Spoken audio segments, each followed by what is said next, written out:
Good afternoon, everyone, and welcome to our webinar today on aging in place, steps to help you and your family prepare.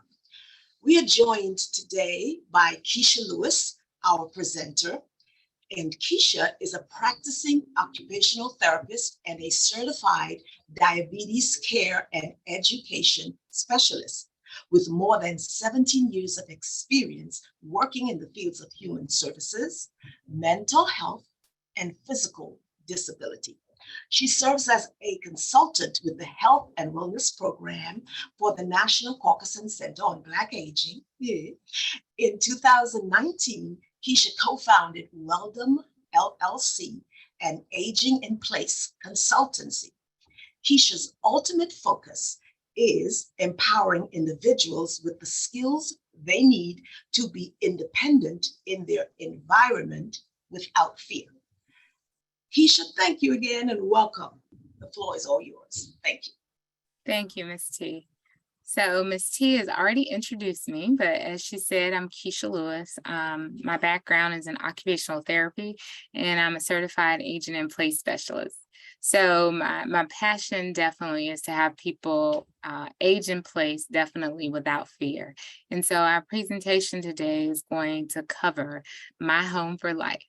And so we're going to talk about how we can effectively age in place in the home that we want to age in. So thank you for joining today. So just a little bit about Weldom. We're an aging in place consultancy, and we were founded on the shared belief in the power of prevention to maintain a healthy, safe, and fulfilling life, regardless of age or ability. And so today's healthcare climate, I see that it's often reactive. So we see chronic diseases such as diabetes and Alzheimer's disease. They account for 95% of healthcare costs for older Americans. And the amount spent on prevention to improve these overall health, it's often not enough. So less than 1% of the healthcare costs is in prevention. So for those of you want to know about, well, what is aging in place? So I want to give you some facts about aging in place. The U.S. Center for Disease Control and Prevention defines aging in place as the ability to live in one's own home and community safely, independently, and comfortable, regardless of your age, your income, or your ability level. A lot of research shows us that 75% of adults want to age at home. So that's about 3 out of 4 adults. They want to stay in their home as they get older. The percentage of adults with at least one chronic health condition is 80%. So those chronic health conditions, sometimes they put us at risk for other complications, and it causes us maybe to not be able to age in place at home. 33% of older adults have difficulty with daily activities, such as managing medication or preparing meals, and 25% of older adults fall every year. So when we look at the benefits of aging in place, when compared to living in an institutional setting, older adults that live at home, they have significantly improved quality of life, social connectedness to friends and families, and reduce healthcare complaints. So think about this. As your abilities change over your lifespan and over the years, your home should also change. You want to change your home to be able to provide you and your loved ones with the support to be able to do the daily activities and the things that you enjoy. So components of aging in place and aging well in place include your physical abilities, your social and emotional needs, and then sometimes home modifications.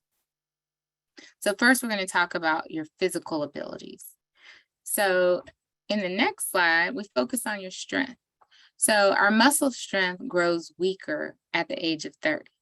So think about how many of us on the call might be at that point. We lose 3 to 5% of muscle mass each decade thereafter. And the rate of loss typically increases after age 75, but can occur faster as early as 65. So with decreased strength, sometimes comes decreased balance. And we rely heavily on our balance for our sensory and motor and vestibular and visual systems to work properly. So our brain has to actually process this information to be able to maintain our balance. So our physical ability is very important in this process. People experience falls as they age. So according to the CDC, more than 1 in 4 adults over the age of 65 fall each year. And falling one time doubles your risk of falling again. The fall death rate increased by 30% from 2007 to 2016. And if we keep going at this rate, by 2030, we will see 7 deaths per hour from falls. So with your physical ability, I want you to think about the way you move and the things that you can do. You see here on this flyer, it talks about bringing your blood pressure down just one step at a time. It talks about, physical activity, just being what the doctor ordered, but talk to your doctor about physical activity. If you're inactive and you don't usually do it, before you start, I want you to speak to the doctor to see if it's safe and see if it's okay. But being active can help you manage your diabetes, arthritis, and heart disease. So it's good to have a good mix of exercise. And the CDC and the American College of Sports Medicine recommend that you have at least 30 minutes of physical activity 5 or more days out of the week. So that's 150 minutes a week. So I just say, hey, if you're not moving now, just go outside and maybe walk. If you live in an apartment building, just walk the hallways to get the mail, to put the trash out, but you can start moving slowly. And down there at the bottom of that flyer, it says walk, run, play, dance. What's your move? You decide what you want to do as long as you are active. Then when we look at other components of your physical ability, so how can you combat aging? So physical therapy is something you can do. You can speak to your doctor if you notice that your balance is decreased or your muscles are getting weaker. You can speak with him or her about physical therapy for function or balance. There's different falls prevention programs. One such being, it's called the Stay Active and Independent for Life, or the SAIL program, and it's for adults 65 and older. A lot of the area community centers run that program. There's another balance program called Matter of Balance, and this is for adults 60 and older. So using your community resources to see what might be available to you. And then you need to get a well-balanced diet. So low fat, whole grains, vitamin D, calcium, and limit your alcohol intake are all important towards your physical ability. And then you want to get yearly vision checks to make sure that your vision is good. You can still tell the difference between the different heights when you're walking or moving, when you're going up and down stairs. So next, we're going to talk about the social emotional needs. So all of this is as critically as important as the other. And with your social emotional needs, I often think of depression and aging. So depression is common in older adults. And what I want you to remember, it's not a normal part of aging. Though most older adults have more illnesses and they might have a physical decline, they typically feel more satisfied with their lives than younger people. So depression is not a normal part of aging. You may be more likely to have depression as an older adult if there's a history of depression when you were younger. So we're going to talk about the depression signs and symptoms, so you can recognize it in yourself or your loved ones. So depression and aging, you continually feel sad or anxious or apathetic. You feel hopeless, guilty, worthless, or helpless. You're irritable, you're restless, you're having trouble sitting still or concentrating. Loss of interest in your hobbies or enjoyable activities. So loss of interest in the things you once enjoyed. Less energy or increased fatigue. Moving or talking more slowly. Difficulty concentrating or remembering things and making decisions. Oversleeping or difficulty sleeping. Eating more or less than usual. Unplanned weight gain or weight loss. And then thoughts of death or suicide attempts. So these are things that you need to speak to your doctor about if you recognize them in yourself or the ones that you care for. So depression and aging risk factors. So medical conditions such as stroke or cancer can also cause an increase in depression. Genes, some people have a family history of depression and they might be at a higher risk of developing depression. Stress levels, and this could also include caregiving stress, sleep problems, loneliness, social isolation. And social isolation was a big one that we experienced over the last 2.5 years because of the COVID-19 pandemic. Lack of exercise or physical activity, physical decline that makes performing activities of daily living difficult. So if you were once an independent individual and now because of disability, you aren't able to do things for yourself, this can affect your emotional health. Addiction or alcoholism or substance abuse can also induce depression. So how can we prevent depression and aging? So we prevent it by physical activity. Physical activity gives us an outlet. We work on healthy eating and having a balanced diet. Some of the diets that are often highlighted is the DASH or the low sodium diet. It has been shown to reduce depression. Ensure that you get anywhere from 7 to 9 hours of sleep each night. And maintain a consistent sleep schedule. Going to bed, waking up the same time, every morning, going to bed the same time every night, that helps.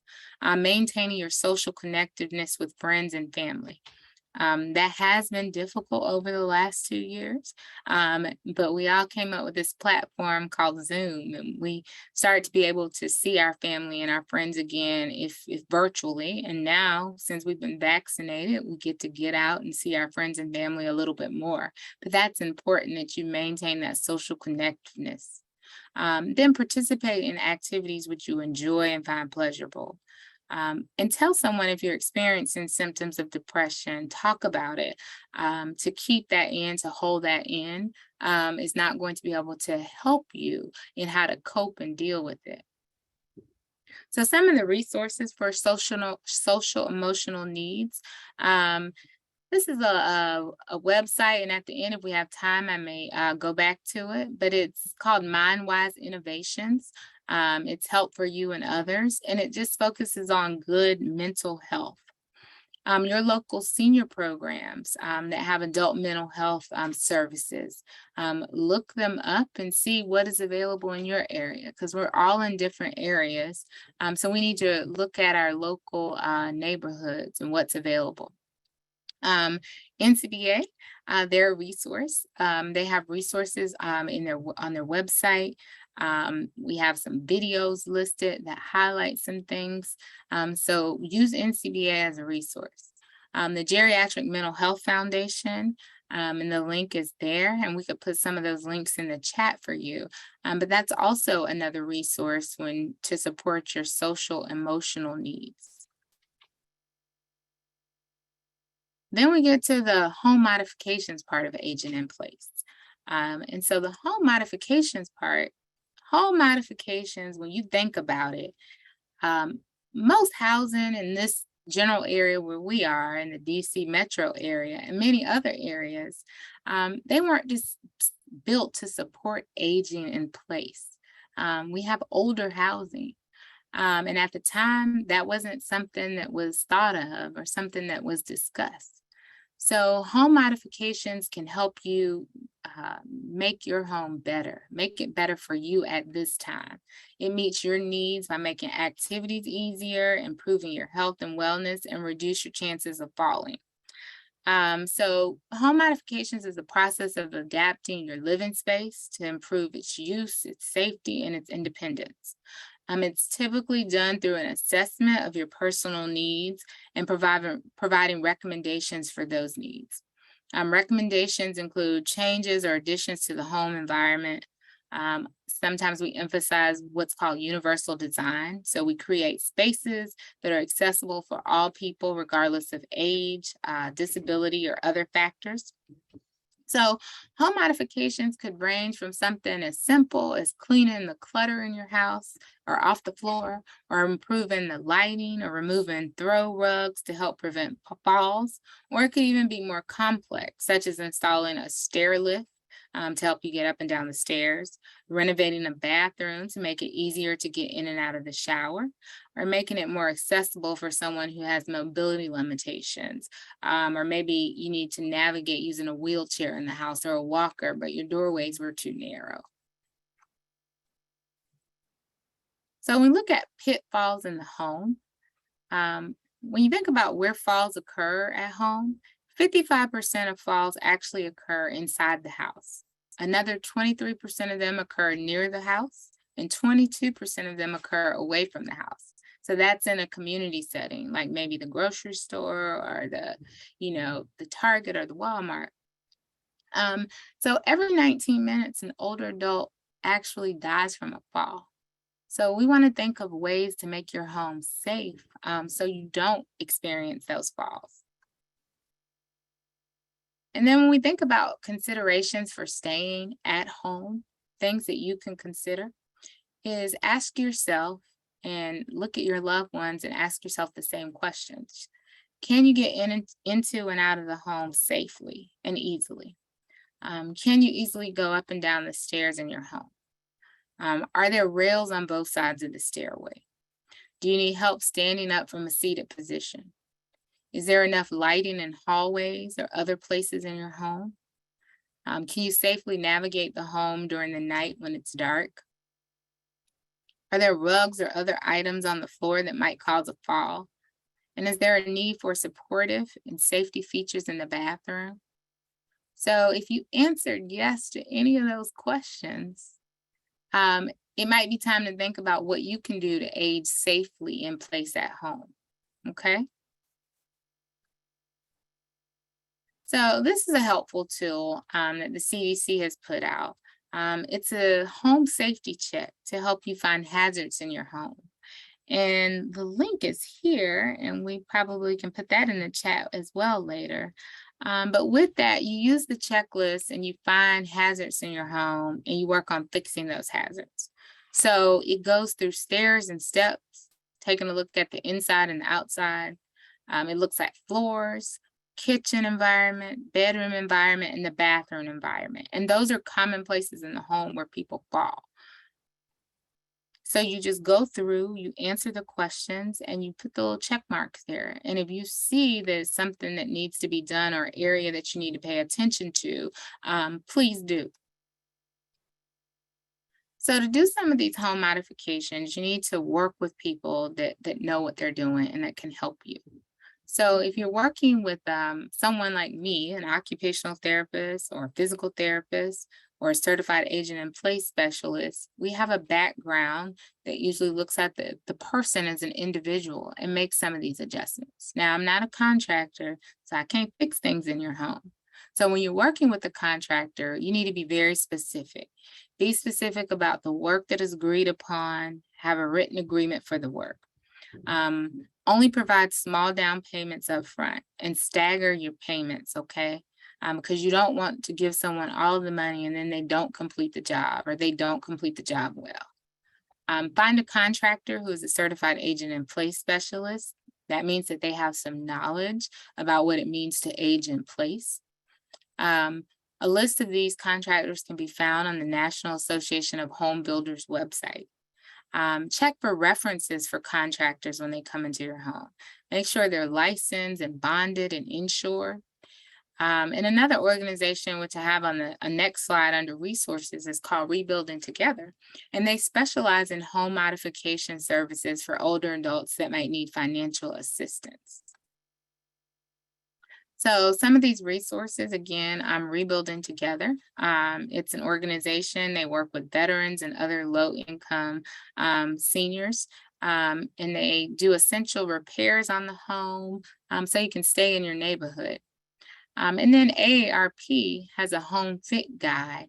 And that home fit guide just takes you through rooms and areas of your house to help you look at and assess, hey, is my home safe and can I age in place?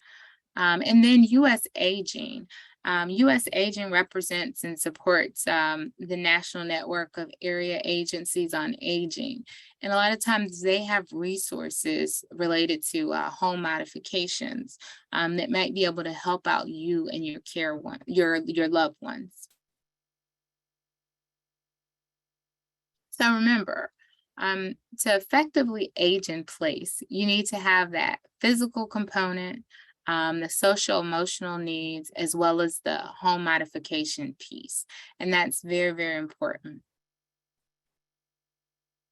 So how can someone like me or an organization like me help you?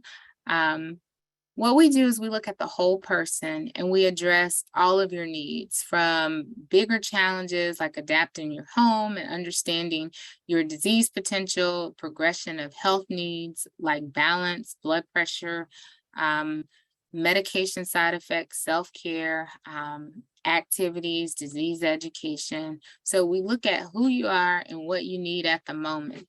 We'll review your medical information and help you establish goals. We can conduct home assessments, and then we can provide an action plan for behavioral or environmental health goals. So it's consistent follow-up and collaboration, and that's important. So how can Weldon help you and other organizations like us? We can conduct home and wellness assessments, identify your risk, and develop a plan. We can look at ways to make daily activities easier for you, and reduce the risk of falls and injuries in your home, as well as maintain your independence. We can assist with hospital discharge preparation to prepare you to be able to go home. And then we can consult with architects and builders, because sometimes not all builders or architects have that background, but having someone that has a background and has knowledge can make the transition home and safely a lot easier. And so that's information about Weldon and how you can reach me. But I see we have lots of questions in the chat, and I have plenty of time to answer those questions. So Ms. T, would you like to start with the questions, or do you want me to kind of field the questions in the chat myself? Because I think I can look at them. And I see you put several of those links in the chat, Ms. T, so I appreciate it. Yes, quite okay. If you chose to, fill them yourself, that's great.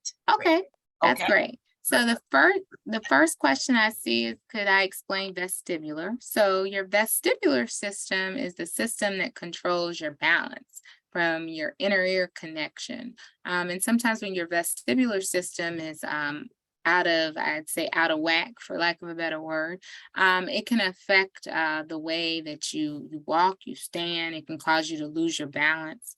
And there's particular therapies, working with a physical therapist that's trained in it, or an occupational therapist who's trained in it, that can actually help you with that, to be able to get your balance back, to maintain your balance, or do some strategies to improve it. So that was question one. Let's see. So someone asked the question, should I have my loved one or power of attorney check out the legitimacy of the contractor and or agent in place specialist? I would say definitely yes. You want to vet anyone that you invite into your home. Look for reviews online. Ask them about their experience in working with older adults, or working towards home improvements for aging in place. Get a reference for them, like it was mentioned in the slide deck, to make sure that they are who they say they are and they can do what they say they can do. Let's see. Does Weldon solely focus on the individual or everyone in the family, extended or otherwise? So with Weldon, what we do is we focus solely on the individual. If you are a caregiver, we definitely will incorporate interviewing you as the caregiver and what your needs are. But we solely focus on the client. So together with the client and with the caregiver or loved ones, we try to make aging in place and aging well specifically tailored to the individual needs of that individual. So if it comes, yes, as a package, it's a husband and a wife, a mother and a daughter, and they're relying on each other and dependent on each other, we will truly work with them with the focus being on the individual. Let's see. Okay, so you said, who is my welding plan shared with? Okay, and does this remain private? So your plan is only shared with you. In the example I gave earlier, if it's a spouse or it's a family member that's providing direct care to you and you give us permission, we will share that care plan or that assessment with that person, but with you, with your consent and with your email. Because we do email that to you through a secure portal. But the plan remains private. So only if you want us to share parts of that plan with individuals who are directly related to your care plan will that plan be shared. It can be expensive to modify a home. Are there organizations to help me pay for those expenses? So yes, it can be expensive to modify a home, but like we mentioned, some things in modifying a home could be simple. It could be a matter of removing throw rugs, maybe adding a grab bar, elevating the height of a toilet. So that requires an individual assessment. But if there's larger things that need to be done to your home, there are organizations, some of these organizations are based on income, but there are organizations like the Rebuilding Together that can assist with this. There's other organizations that are available through your local area agencies on aging, and they have resources about organizations that can help. And largely this is related to the area that you live in. So maybe the state that you live in, the community that you live in, what resources could be available to you, but there are. So it includes you and your loved ones having to do some looking, but I would definitely start there with your local area agencies or your local state aging offices. Let's see. Does the VA pay for home renovations if I stay home? So the VA does have programs. I'm not aware of all of them, but the VA does have programs that they partner with different organizations. One of those organizations, again, is Rebuilding Together to make home modifications to be able to help individuals who have served. So again, if you connected with the VA system, that's a matter of reaching out to them, working with a VA, maybe home and community support person to be able to help you navigate that and figure that out. But there are some services through the VA. Let's see. Is aging in place good for everyone? So I would say everyone is different. Every individual is different. Some individuals, based on their physical ability, their cognitive ability, so how good their mind or their brain is functioning, they can age safely in place for a very long time with some simple modifications and adjustments. However, if someone has a physical decline and they don't have supportive services, it might make it a challenge for them to age in place. So it is not for everyone. But as we mentioned earlier in the presentation, is that most people, 75% of older adults, want to age in place. So how can we work to find support services, community resources to help individuals age in place? But again, it's a matter of working with someone who is qualified to be able to assess the safety of that individual in their home to see if they can actually age in place. Does every state pay for me to stay at home? The answer to that is it is dependent upon your state. But states don't have infinite amount of resources to be able to allow individuals to age in place at home. A lot of states now have they call them villages, community-based villages in which they have safe connections for aging, or age-friendly communities is what they're called. to try to make it easier for individuals to age well in their community. A lot of different communities have neighborhood associations or resources that support those that want to age in place. But again, resources, funding, it varies largely based on state and based on individuals' income. So a lot of these things are, if your income, if you're not qualifying, you're paying for these things out of pocket. Do you know if Medicare pays for medical alert systems? So I do believe, and the best thing to do is to check, but I do believe under certain circumstances that Medicare will support Medicare medical alert devices. There are different ones, and I'm not endorsing a product, but the one that comes to mind is Lifeline. There's different organizations that actually support coming in and installing those into the home. There's other ones that you can purchase off of different websites that are more maybe low tech. But again, depending on your income and what you qualify for, will be the way, you find out if insurance or Medicare is going to cover that, or Medicaid for that case. If I live in an apartment and can't afford to move to private residence, can you still help me? Yes, so I have seen people in individual senior living apartments make suggestions for changing the environment, the home environment, organizing space. And going with that, it says, do I need to let my landlord know if you're helping me?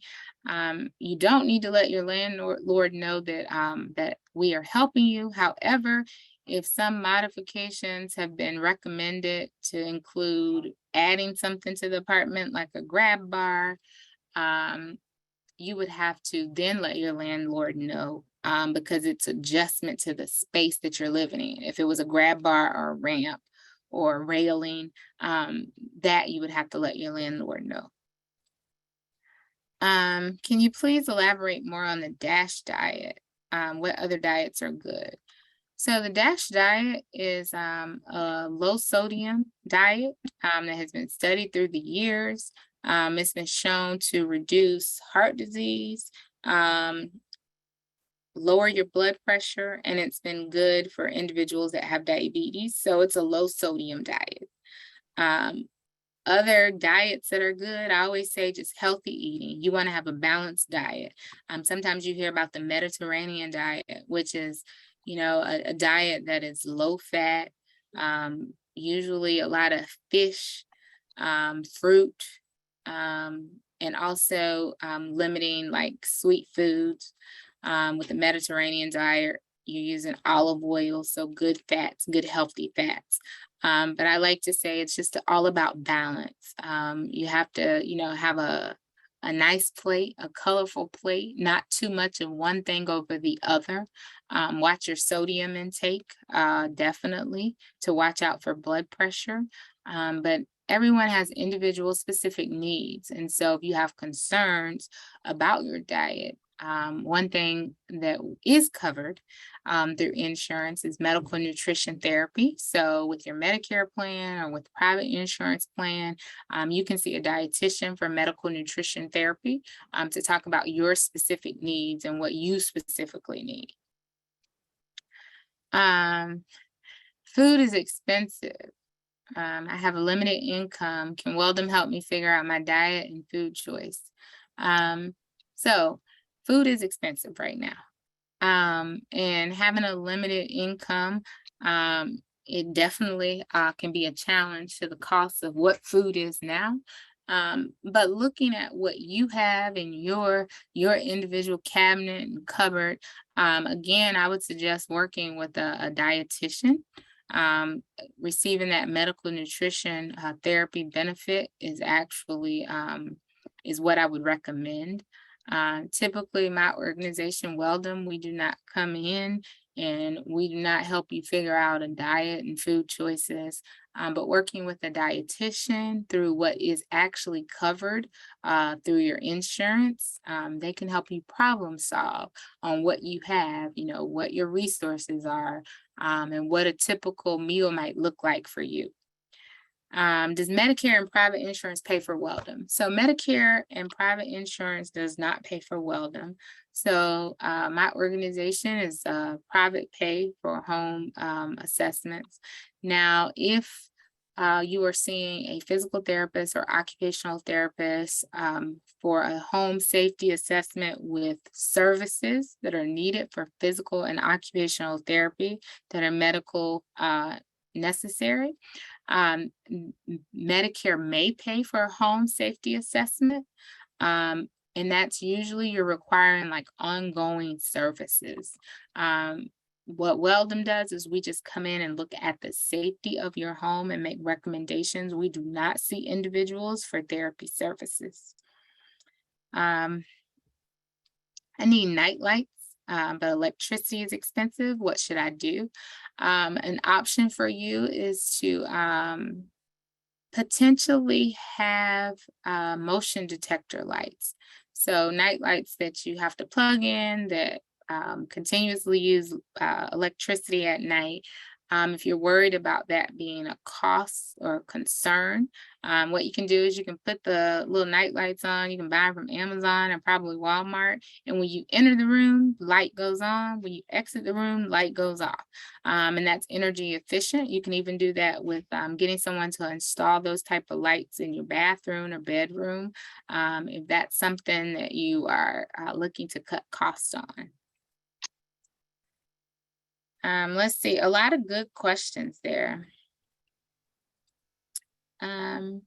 So another question, how do you broach the conversation of aging in place with your parents? That's a good question. I think about my parents because my parents are getting older.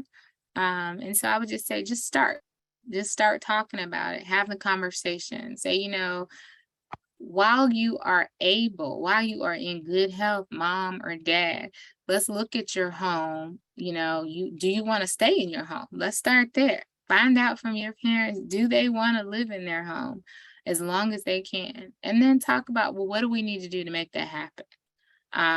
If you had a decrease in function, would a wheelchair fit through the doors? Would a walker fit through the doors? Let's really take a look at this. How do you want your room set up? Is someone going to be here with you? Am I going to be here with you? So those are conversations that you can start. Just start simply by having the conversation and talking to them about aging in place. Can you please speak to mobility vehicle assistance? So I'm not sure if I understand that question, but I think maybe what you're asking is that if you need assistance in getting in and out of a vehicle with a wheelchair or transportation access, I'm not sure if you elaborate on that later, but there's wheelchair transportation services to be able to make it to appointments. If it's access of getting in and out of the car because you're using a walker or using a wheelchair, working with a therapy member or individual, definitely on coming up with strategies on how to do that is possible. Seeing what, again, benefits you qualify for through your insurance, whether that be private, Medicare, or Medicaid, to get you medical transport to and from appointments, to see if that's eligible. Someone has asked, will be able to get a copy of the slides. I missed the first 10 minutes of the program. Yes, I will make sure that I PDF my slides and I'll send them over to Ms. T. So if you missed it and you want a copy, if you put your email directly in the chat to Ms. Tellisford, we can make sure that you get a copy of the slides.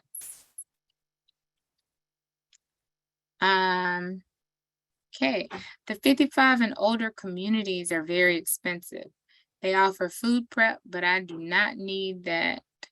They are talking about $3,000 plus. Yeah, so a lot of 55 and up communities are expensive. I have noticed that. And so that is why a lot of people do choose to age in place. Because in your home environment, um, you're not paying $3,000 a month. But there are often limits to, you being able to stay in your home environments. So again, that's where services, and reaching out to your community supports, your area agencies on aging to see what is available to you. Because if you can't afford that, ultimately you are going to end up staying in your home. And so how can you stay in your home and be safe in your home? What services can you qualify for or find that can provide meal services to you? What services that you can find, or, can you get some home health aides in your home? But again, with that, depending on, your benefits, is that a paid service? Is that something you're paying for out of pocket, or is that something that, insurance is able to pay for you? Um, let's see. Um,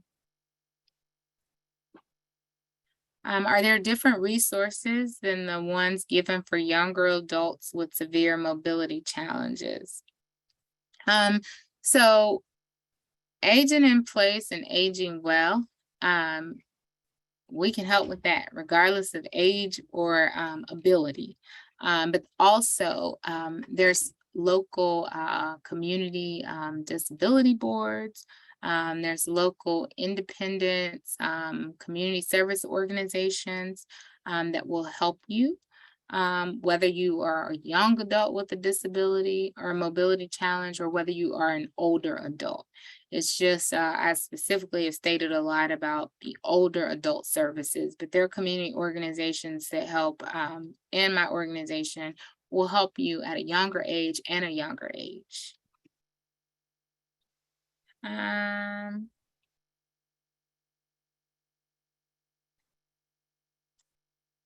okay, I will check. Okay, you're gonna check with the presenter. Yes. And also, for those of you that missed the first part of the presentation, NCBA is recording this. And so this presentation will be available on the NCBA's website under the videos. Oh, thank you, Mr. Johnson. I'm handling the questions well. Thank you. Um, let's see. I'm going through.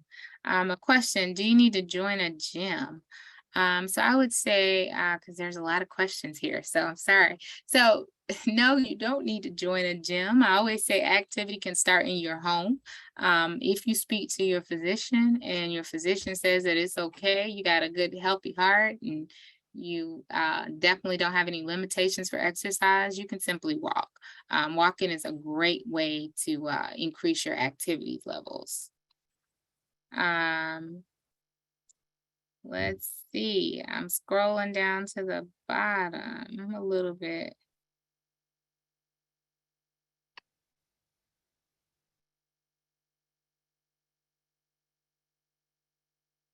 Okay, so someone made a comment to say long-term health insurance pays for some of the at-home nursing. Yes, depending on your benefit for long-term health insurance. And if you have long-term care health insurance, it can provide some resources. So if you have that, speaking with your provider to see what are the terms of your policy, or what your policy does cover.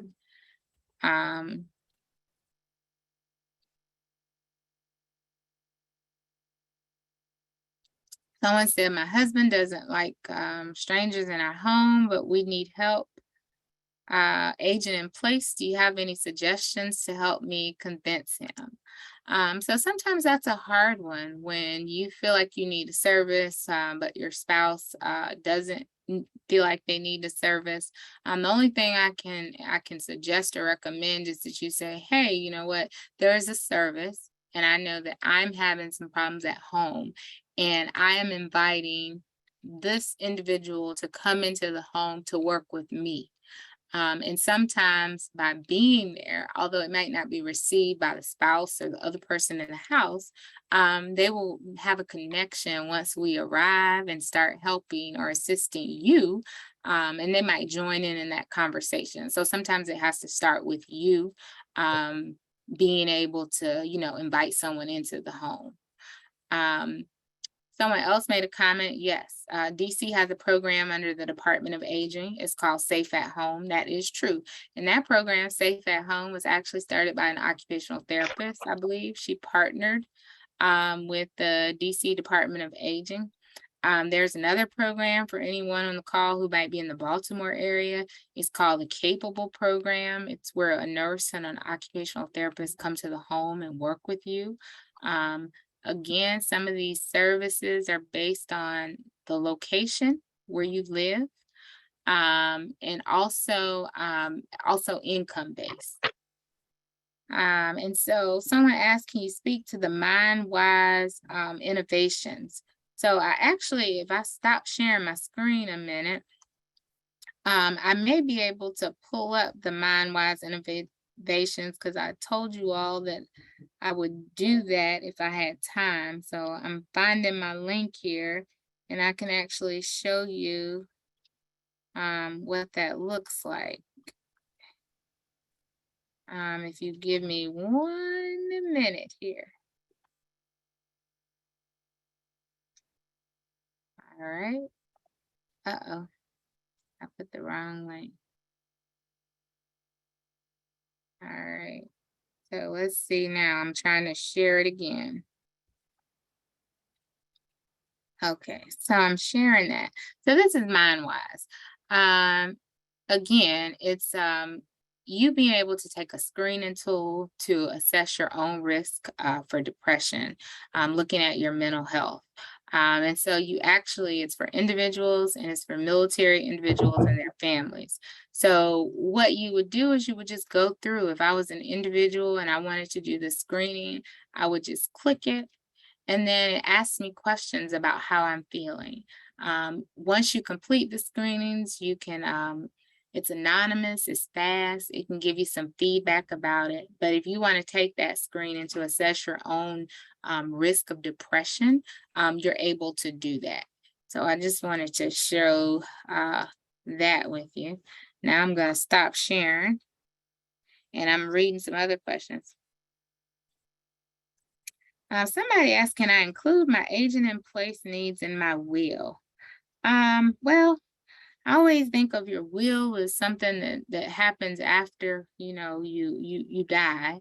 So I think about making your wishes known while you still are alive and well, making your wishes known to your family members, putting that information out there, if it's maybe a living will that you have. And again, I'm not a legal person on wills, but you want to make these things known to your family ahead of time. If you want to age in place, how you want to age in place. And before you get to the point that you need these services and can't, wait for them to happen, or you can't wait to make these decisions. You need to start making these decisions years in advance while you're able to, and you can direct and guide the decisions that you want. And I always think of it as, we're all aging. And at any given moment, whether I'm 16 or whether I'm 65, something could happen and cause me to have to navigate differently in my environment, to make some adjustments and changes to my home. I might need a ramp at 16 and I might need one at 65.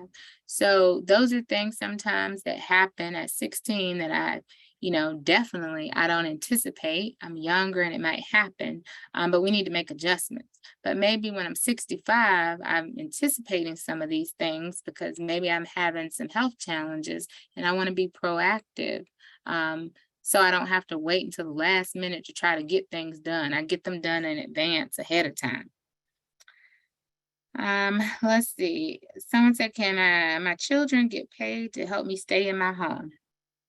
So that is another one that it depends on, I would say, your state and your benefits that you have.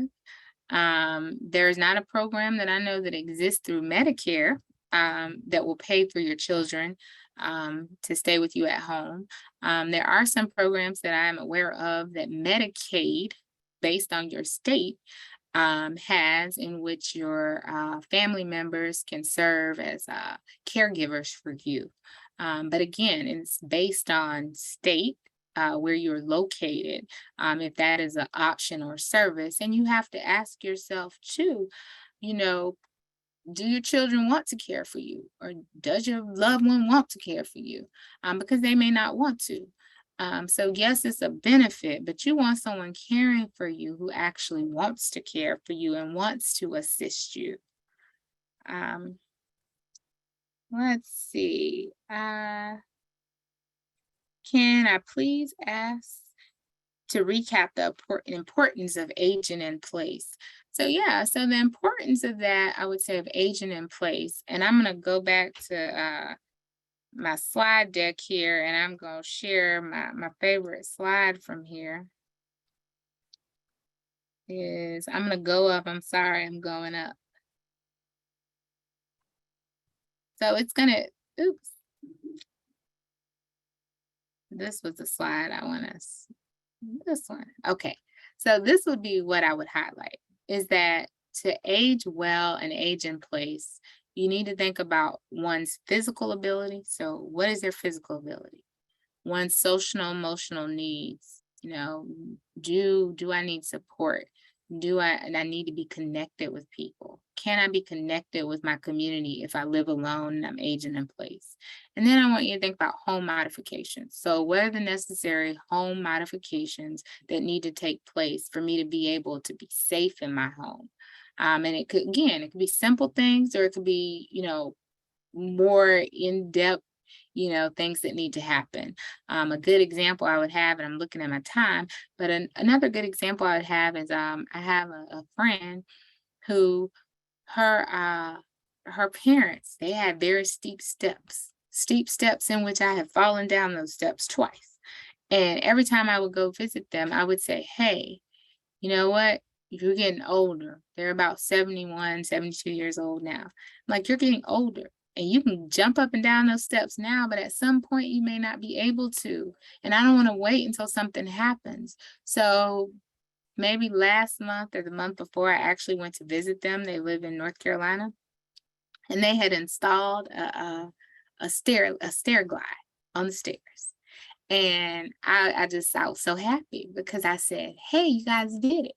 And the thing is, my friend's mother told me, she was like, you know what? It was a great idea, Keisha, because it's some days now I feel like it and I walk up those steps, and it's some days my knees hurt. And you know what I do? I sit on the stair glide and I just ride up the stair glide.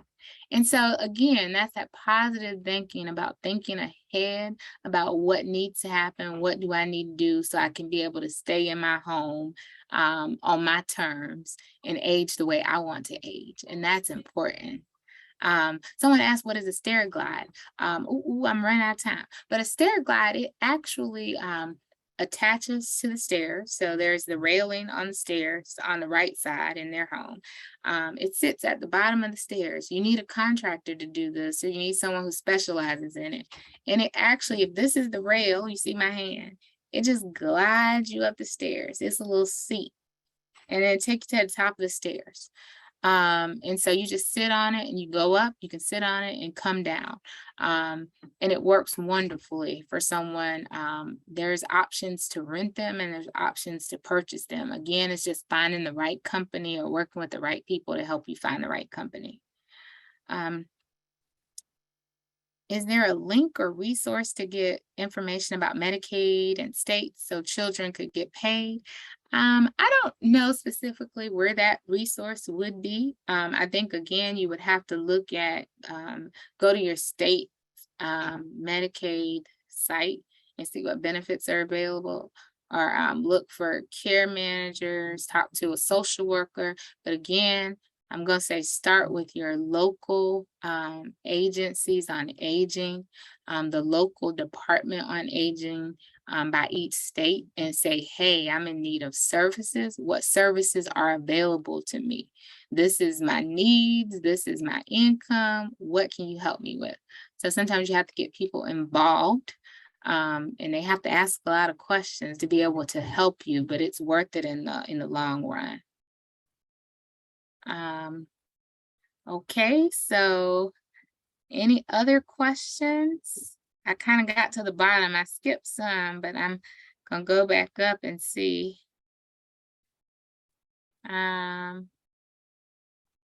Okay, so I could probably go back up. Thank you for everyone who has participated. I see it's another comment here. I enjoyed the questions and the comments, and this is definitely a hot topic, because just like someone said, it's expensive to live in some of these independent living or assisted living facilities. And we want to stay at home. We want to stay at home where we're comfortable. And so that's really, really, really important. And we want our loved ones to stay at home where they're comfortable and they feel safe. So yes, it seems like this would be a great presentation to do again, maybe with highlighting more about insurance and benefits and what benefits actually can cover. Miss T or Miss Telesport or Miss Angie, you want to jump back in because I better stop talking. Keisha, thank you so much for such a thoughtful conversation. Much for all of us to think about. I certainly want to stay in my home. So you got me thinking and wrote my list of things to do. So again, we want to thank you. We want to thank our audience for those amazing questions. If you have further additional questions for Keisha after the webinar, please feel free to send them to myself or Ms. Telesport, and we will get those to Keisha and get you your answers. Again, Keisha, thank you very much. We have 2 minutes to spare, so I'm going to give everyone back their day, and thank you for joining us this afternoon. Have a great day and a good weekend. Bye-bye. Bye-bye.